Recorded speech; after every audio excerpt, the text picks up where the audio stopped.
ईश्वर से ये प्रार्थना कर रहा हूँ कि आप और आपसे जुड़े हुए लोगों को मैं आगे तक सुन सकूं, क्योंकि मैंने स्वयं को एक बोर्ड से सर, अधिक मैं कुछ आपकी नहीं जान पा रहा हूँ। हमारी संवेदनाएं आपके साथ हैं। आप मान के चलिए, आज का दिन रख लीजिए 6 मई का। आप अगले 30 साल तक ठीक रहेंगे और अगले 10 से 15 दिन में आपके परिजन ठीक होना स्टार्ट हो जाएंगे, क्योंकि ऐसी आशंकाएं दिख रही हैं हमको यहाँ से बैठ के। तो इसलिए परेशान मत होइए, दुख है हमारे को भी जो हुआ है 1 महीने में, जो हमने देखा है शायद हम बहुत सालों तक भुला नहीं पाएंगे। बट जीवन को आगे चलाना है, पॉजिटिविटी लाना है, कोरोना को हराना है। आज हमारी डिबेट इस बात की है। डॉक्टर राहुल अच्छा होता।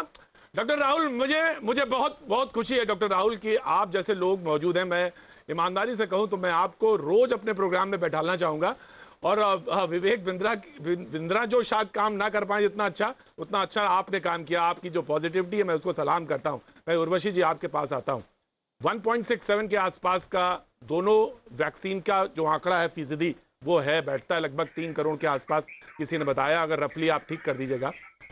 और दूसरी बात जो सबसे महत्वपूर्ण बात वो हो रही है कि डॉक्टर राहुल भार्गव ने ये कहा कि आंकड़े कम हुए हैं, लेकिन क्या हमारा जो सबसे पहला पॉइंट था, उन्होंने कहा कि ये डिपेंड करेगी थर्ड वेव पे कि हम कितने कैसे बिहेव करते हैं। तो लॉकडाउन एक तरीका है कि लॉकडाउन की तरफ बढ़ा जाए, कंप्लीट लॉकडाउन की तरफ बढ़ा जाए, तो दैट की कैन अवॉइड थर्ड वेव। दूसरी बात यह है कि एक मॉडल की बात हो रही है देश में, और वो है महाराष्ट्र का मॉडल। लोगों ने कहा कि उन्होंने बहुत अच्छी तरह से टैकल किया, तो हमको भी उसी तरफ, यानी दिल्ली हो या कोई और हो, और अगर अच्छा उदाहरण है तो उसको अपनाना चाहिए। एक दूसरी बात यह है कि हम कैसे आगे बढ़ें, इसका सामने हमारे सामने समस्या है। और आगे के जो पॉइंट्स है उसमें यह है कि जिस तरह की समस्याएं आगे आती जा रही हैं, दिख रही हैं, प्रैक्टिकल प्रॉब्लम चाहे ऑक्सीजन से लेकर इंफ्रास्ट्रक्चर को लेकर, वो लगातार अभी भी बनी हुई हैं और कोर्ट उसमें जद्दोजहद कर रहा है। उर्वशी जी। जी, तो इसमें 2 पहलू हैं। एक तो आपका क्यूरेटिव ट्रीटमेंट साइड हो गया, जिसमें आपने कहा ऑक्सीजन है, बेड है, वेंटिलेटर हैं, और मैं कहूँगी डॉक्टर, नर्स, जो कि ज़िंदगियाँ डॉक्टर, नर्स बचाते हैं। सिर्फ ऑक्सीजन और बेड और वेंटिलेटर से ज़िंदगी नहीं बचती। ये आपका क्यूरेटिव ट्रीटमेंट साइड है, जो अभी हमारे लिए बहुत प्रायोरिटी बन गया है, क्योंकि इतने अधिक केसेज़ आ रहे हैं दिन में। तो हमें इस पे फोकस करना पड़ रहा है। लेकिन अगर हम सोचे आगे की, और तीसरी लहर की बात हो रही है, तो जो पब्लिक हेल्थ के अप्रोच हैं, जो कोविड अप्रोप्रिएट बिहेवियर कहलाते हैं, जो हमने पिछले साल सीखे, लेकिन कहीं न कहीं उसमें ढिलाई आ गई। उन पे वापस हमें उतनी ही कड़ाई लानी है, जो कि आज मैं मानती हूँ वैक्सीनेशन है हमारे पास, वैक्सीनेशन से जानें बचती हैं, और उसके हमें रेट को बढ़ाना है, उसमें कोई शक नहीं है। और इसीलिए जो सप्लाई का काम चल रहा है, उसपे हर तरह की कोशिश की जा रही है। डिस्ट्रीब्यूशन का भी बहुत ध्यान रखना है, जो कि हम कई बार टीकाकरण की बात करते हैं तो सप्लाई पे रुक जाते हैं। डिस्ट्रीब्यूशन भी बहुत ज़रूरी पहलू होता है। लेकिन अभी भी जो सबसे बेस्ट हथियार आपके पास है इस इन्फेक्शन से बचने के लिए, वो आपका खुद का बिहेवियर है कि आपने मास्क पहना, आपने हाथ की सफाई रखी, आप जितनी दूरी बना सकते हैं आपने उतनी रखी, और लोगों से, और जो बड़े-बड़े क्राउड है कम से कम, उनको तो पूरी तरह से अवॉइड किया। तो वो मैं कहूँगी आज भी जो पब्लिक हेल्थ अप्रोच है, उस पे ध्यान देना बहुत ज़रूरी है, क्योंकि एकमात्र यही तरीका है अपने हेल्थ सिस्टम पे बर्डन कम करने का। हम सब लोगों को अस्पतालों में नहीं डाल सकते, और वो सही अप्रोच भी नहीं है। हम सब लोगों को ऑक्सीजन पे और वेंटिलेटर पे नहीं डाल सकते, और उसकी बिल्कुल ज़रूरत भी नहीं होगी, अगर हम ये बिहेवियर जो है इनको फिर उतनी ही कड़ाई से अपनाएं, और ये ना सोचें कि अब ये खत्म हो गई महामारी। ऐसी महामारी है कि ये कभी भी वापस जग सकती है। बहुत समय तक नंबर कम थे, एकदम से आपने देखा कि बढ़ गए।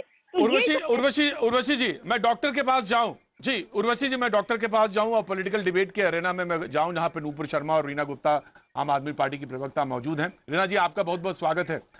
मैं जाऊं उससे पहले मैं एक सवाल जानना चाहता हूं। बहुत अच्छी बात डॉक्टर राहुल भार्गव ने कही कि हम थर्ड वेव को क्रॉस नहीं आएगी, हम मान लेते हैं। हमने ये भी मान लिया था कि सेकेंड वेव नहीं आएगी, आ गई। लेकिन चलिए, डॉक्टर कह रहा है तो मैं मान लेता हूं, क्योंकि मैं मानता हूं, जिस मुल्क में रहता हूं उसमें मानता हूं कि वो खुदा है, डॉक्टर खुदा होता है, मान रहा है, वो भी साइंटिफिक टेम्परामेंट का एक आदमी है। लेकिन आप तो प्लानिंग और नीति आयोग से जुड़ी हैं। थर्ड वेव में जो सबसे ज्यादा मुश्किल चीज है वो ये कहा गया है कि बच्चे जो है उसकी पेरिफेरी में हैं। अब ये मुझे बताइए कि अभी तो हम अपने टीकाकरण के प्रोग्राम को इनिशिएट भी नहीं कर पाए हैं ढंग से। सेकंड जो है वो भी, जिन्होंने पहली डोज ले ली है 45 ईयर्स वाले, वो सेकंड वाली अभी नहीं ले पाए हैं। बच्चों को 12 से 18 वर्ष के बच्चों को लाना उस पेरिफेरी में, और अभी तो क्या है कि बुजुर्ग गए, जवान गए, और जो थर्ड वेव है उसमें बच्चे उसकी पेरिफेरी में, उसकी जद में हैं। तो हम कहां खड़े हैं, हम किस जगह पे हैं? आपने देखा अभी वो महोबा से फोन कॉल था, वहां पे लोगों की हालत वो बता रहे थे कि लोग बीमार हैं घरों, गांव में, घरों में, जिलों में। ये स्थिति हो चुकी है।